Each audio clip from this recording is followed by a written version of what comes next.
बिस्मिल्लाहिर्रहमानिर्रहीम नहमदुहु व नुसल्ली अला रसूलिहिल करीम अम्मा बाद। अस्सलामु अलैकुम व रहमतुल्लाहि व बरकातुहू। आज हम बात करेंगे कि ख्वाब के अंदर मक्खन देखना कैसा है।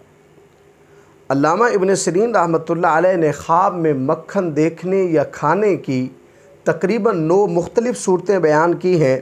हर सूरत की अलग अलग ताबीर बयान की है।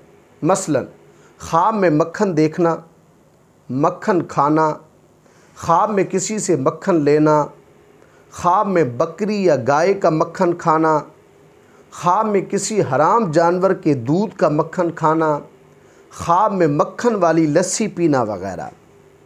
अगर आप भी इन सूरतों में से किसी सूरत की या इनके साथ मिलती जुलती किसी और सूरत की ताबीर जानना चाहते हैं तो इस वीडियो को आखिर तक ज़रूर देखें। अगर कुछ उस ख्वाब के अंदर मक्खन देखता है तो ख्वाब में मक्खन देखने से मुराद माल और हलाल नेमत है।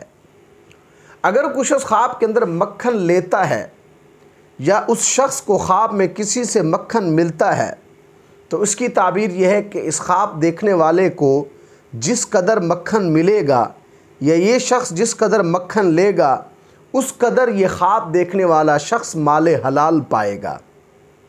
अगर कुछ उस ख्वाब के अंदर मक्खन खाता है तो उसकी एक ताबीर बयान की गई है कि साहिब ख्वाब किसी के मुताल्लिक सच्ची गवाही देगा। अगर कुछ उस ख्वाब के अंदर बकरी का मक्खन खाता है तो इसकी ताबीर यह है कि इस ख्वाब देखने वाले शख्स को माल और नेमत हासिल होगी।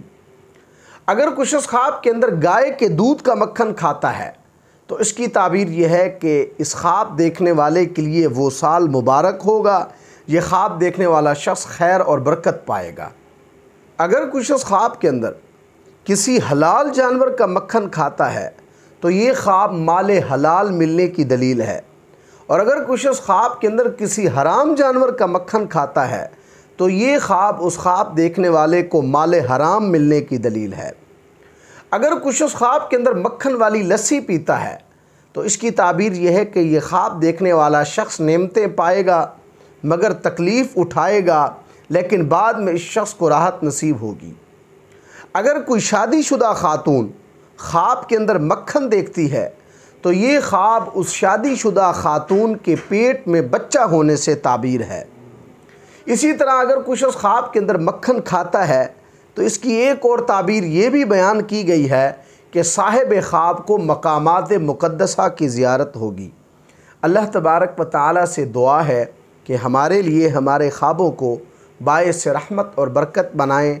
अस्सलामु अलैकुम व रहमतुल्लाहि व बरकातुहू।